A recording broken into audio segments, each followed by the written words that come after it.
कार्य को करता है। పరిశుద్ధాత్ముడు మనుషుల్లోనికి వచ్చినప్పుడు जब पवित्र आत्मा मनुष्य के अंदर प्रवेश करता है, అతనిలో ఉన్నటువంటి శరీర కోరికలన్నీ కూడా చనిపోతాయి. उसके अंदर जो शारीरिक लालसाएं हैं उन सारे దేవునితో ఉన్నట్లుగా భావించుతూ ఉంటాడు. और पवित्र आत्मा का काम ये है कि मैं परमेश्वर के साथ हूँ, इस प्रकार से पवित्र आत्मा का विचार आपके अंदर भरता है। అతనికి తెలియకుండానే అతనిలో ఉన్నటువంటి శరీర కోరికలన్నీ కూడా చనిపోతాయి. और उसे ना जानते हुए ना समझते हुए भी उनके अंदर जो शारीरिक चाल चलन है वो खत्म हो जाती है। మనుషుడు ఏమనుకుంటాడంటే मनुष्य क्या सोचता है? దేవునితో నేను ఉన్నాను అనుకుంటాడు. मनुष्य सोचता है कि मैं परमेश्वर के साथ हूँ, అతనిలో ఉన్నటువంటి ఆత్మను దుఃఖపరుస్తూ ఉంటాడు.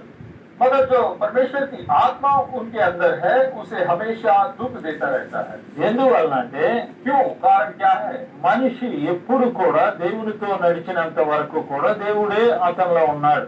और जब कभी भी हमने देखा कि मनुष्य के साथ परमेश्वर चलता था तो परमेश्वर उसके अंदर होकर चलता था। అతను ఎప్పుడైతే తనలో ఉన్నటువంటి ఆత్మను దుఃఖపరుస్తూ ఉంటాడో ఆయన వెళ్ళిపోతాడు.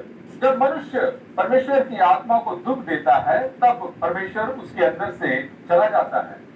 ఎందువల్లంటే అతను ఎప్పుడు కూడా దేవుని ఆత్మ దుఃఖపరుస్తున్నానని అతను అనుకోడు.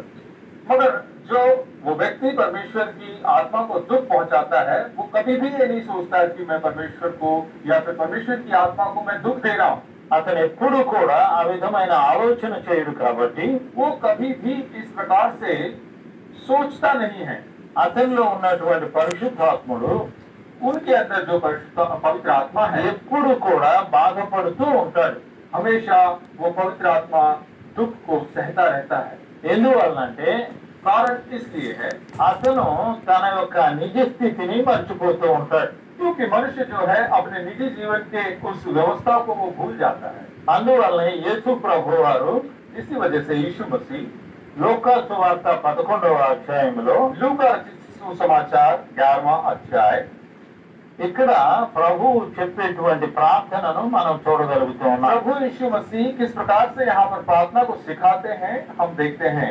11వ అధ్యాయము 13వ వచనంలో और 11वें अध्याय के 13वें पद में हम जब देखते हैं పరలోకమందున్న మీ తండ్రి తను అడుగు వారికి పరిశుద్ధాత్మను ఎంతో నిశ్చయముగా అనుగ్రహించును అనెను.